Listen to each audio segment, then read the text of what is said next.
के लिए 45 के लिए और 60 के लिए। तो ये पॉइंट जो है ना आपको मैं डायरेक्ट समझा रहा हूँ। 30, 45 और 60 के लिए आप ऐसा तरीका इंप्रूव कर लो कि आपको क्वेश्चन देखते ही खत्म हो जाए, मतलब ऑप्शन में देखते आप पहचान लो ये इसका आंसर है। तो उसके लिए आप एक पॉइंट देख लेना। सबसे पहले मैं आपको जो ना 45 डिग्री के लिए बता रहा हूँ भाई, 45 डिग्री के लिए क्वेश्चन को कैसे सोल्व करोगे आप। तो देखो समकोण त्रिभुज के क्वेश्चन होते हैं। समकोण त्रिभुज देखो आप ऐसा, जैसे मान लो एक समकोण त्रिभुज है, इसका ये जो कोण है ना, ये कोण तो कितना भाई 90 का होगा। ये जैसे मान लो 45 का हो गया, तो इसके लिए सोचोगे ये कितना होगा, ये भी 45 का ही होगा, क्योंकि 45 45 90 90 180 का ही तो होता है पूरा टोटल।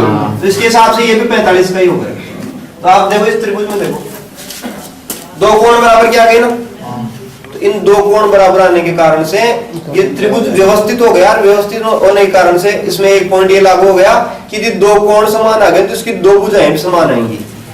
और आपको दिख रही है कौन सी भुजा समान बराबर आएंगी भाई, 45 के सामने वाली ये और इस 45 के सामने वाली ये, लंब और आधार जो है ना दोनों के दोनों से समान आएंगे, बराबर आएंगे 45 डिग्री के लिए। जैसे मान लो ये मान लो 18 सेंटीमीटर का आ गया, तो ये कितने का आएगा भाई, ये भी 18 का है, यानी दोनों के दोनों बराबर होंगे। ये मान लो नीचे वाला 20 का आ गया, तो ये 20 का। ये मान लो कि 13 का ही आया, तो ये कितना आएगा नीचे वाला, तो इसके हिसाब से ये आधार और लंब बराबर होंगे। कहीं भी यदि ऐसी स्थिति बने और आपको ये दिया हुआ हो तो तुरंत बता देना आप, ये उतना का उतना। जैसे ये 10 दिया तो ये कितना, ये दिया तो ये बता देना। बिल्डिंग की ऊंचाई दे तो आप छाया बता देना उसकी 45 डिग्री के लिए। अब देखो केवल ध्यान देना आपको इस पॉइंट पे, और मैं आपको ये बता दूं भाई करण है ये, तो करण तो बड़ा ही आएगा इन भुजाओं से। देखो करण कितना है, जैसे मान लो 18 होता ना ये भुजा, ये 18 होती तो ये भी 18 ही होती, लेकिन ये देखो कितनी होती, ये 18√2 कितनी होती, 18√2, यानी करण √2 से गुणा हो जाएगा। जैसे मान लो ये 20 होती तो वो कितनी होती, 20√2 इस तरीके से हो जाएगी, मतलब √2 से गुणा हो जाएगी। जैसे मान लो ये 13 होती तो वो क्या होती, 13√2। लेकिन एक बार दो आप, तो जैसे मान लो ये 40√2 होती तो ये क्या होती, क्या होती, उसको पहचानना आना चाहिए आपको। और देखो जैसे मान लो इसमें एक पॉइंट आप इस तरीके से क्लियर करो, ये छोटी भुजा है ना इसकी, ये बड़ी है, तो यदि इससे वो निकालनी है आपको 45 डिग्री के कोण के लिए, तो बड़े वाली किसी ना किसी चीज से गुणा करने पे आएगी। वो चीज क्या है,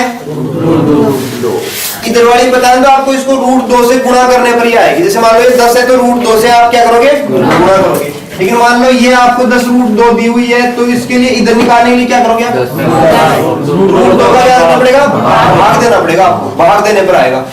यानी ये जो संख्या है उसमें √2 का भाग दोगे, √2 का भाग देते क्या हो जाएगा 10। लेकिन एक बात पे विचार करो, जैसे मान लो √2 हो ही नहीं तो 10 तो भी आपको भाग देना पड़ेगा √2 का। तो इसमें √2 का भाग दोगे क्या आएगा, यहाँ पे 10 के बटे में आएगा √2, क्या आएगा 10 के बटे √2। जैसे मान लो एक बात हो आप, ये मान लो कि 15 है तो आप इसको बताओ कितना है, कहाँ पे, भाग देना पड़ेगा √2 का। भाग देने पे छोटी होगी ना संख्या, उसके साथ ये भी कितना आएगा, तो इस तरीके से ये पॉइंट आ गया। आपको जो नोट दिए हुए ना इसमें सीधे 100 नंबर पे 101 नंबर पे क्वेश्चन पे चलोगे यार। पहले 45 वाले क्वेश्चन को समझ लेते हैं। आपको tan theta cot theta sec theta कुछ नहीं लगाना है, आप डायरेक्ट क्वेश्चन को निकालोगे। इसके लिए 100 वाला जो क्वेश्चन है इसमें थोड़ा सा आगे चल के ऊंचाई दूरी का क्वेश्चन है, इसको थोड़ा सा और पेज आगे वाली सीट में 101 नंबर का थोड़ा सा आगे चलोगे तो 101 नंबर से एक मीनार के आधार से मिल गया क्या। तो आप एक बार देखना इस क्वेश्चन को। आपको मैंने एक चीज बताई थी भाई, यदि ऐसा त्रिभुज बने तो उन्नयन और अवनमन जो भी हो आप किसको मानोगे, शुरू में इसको मानोगे, और जो भी शंका समाधान होंगे मैं आपको कल करवा दूंगा, ठीक है ना। तो आप देखो एक बार इस क्वेश्चन के लिए देखो भाई क्या क्वेश्चन है। इसमें देखो ये कह रखा है कि एक मीनार के आधार से 137 मीटर दूर स्थित किसी बिंदु से उसके शिखर का उन्नयन कोण कितना है, 45 डिग्री है। तो मीनार की ऊंचाई कितनी होगी, 137। तो आप देखो एक बार चित्र बना देता हूँ वही मैं, मीनार है और मीनार का आधार क्या है, आधार बोलते हैं नींव, किसको बोलते हैं, नींव को। तो ये आधार है, नींव से कितनी दूरी पे, 137 मीटर दूरी पे, 137 मीटर की ये कोई दूरी है। यहां से इसका जो शिखर है ना चोटी, उसका उन्नयन कोण यानी ये है कितना, 45 डिग्री। कितना है? 45 डिग्री। क्या पूछा आपसे? ऊंचाई। मीनार की ऊंचाई, तो मीनार की ऊंचाई कौन सी है? ये रही। ये कितनी है? 137 डिग्री है। आ गई सीधी सीधी। मान लो आपको ये दूरी पूछता, कर्ण पूछता, तो कितनी है? 137 रूट 2 है। इस तरीके से अगला क्वेश्चन देखो, देखो जल्दी से आप। हाँ भाई देखो, अगला क्वेश्चन भी ऐसा ही है। एक मीनार के आधार से 200 मीटर दूर स्थित किसी बिंदु से, मीनार का आधार उसके आधार से 200 मीटर दूरी पर स्थित इस एक बिंदु से उसका उन्नयन कोण है ना, ये कितना है? 45 डिग्री है। धागे से बांधा गया अभी, मतलब यहाँ से ले जाकर के यहाँ के पॉइंट को धागे से कहाँ पे बांधा गया है? ऊपर। उसके हिसाब से वो क्या पूछ रहा है आपसे?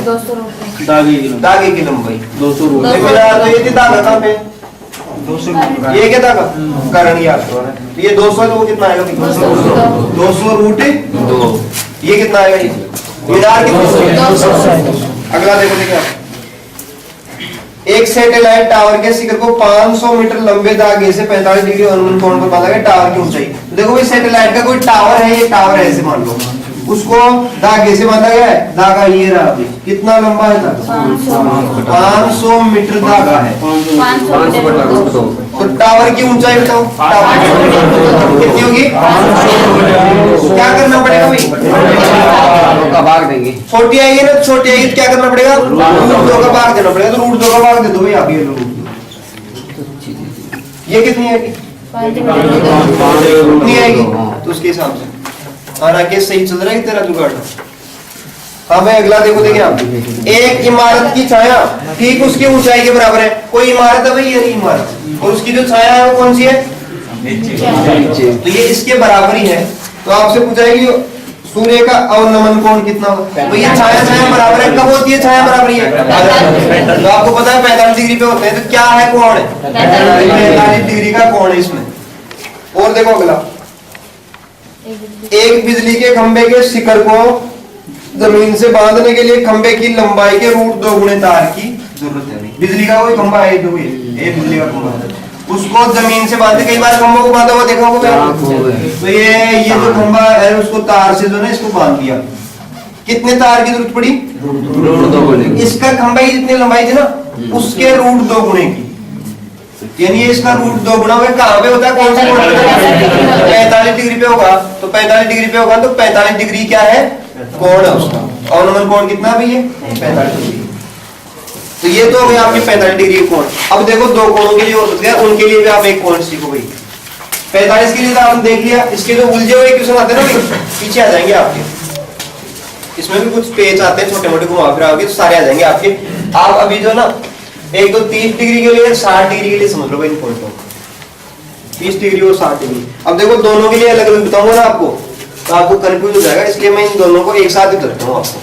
जैसे देखो एक त्रिभुज देखो आप, जैसे ये त्रिभुज है कोई,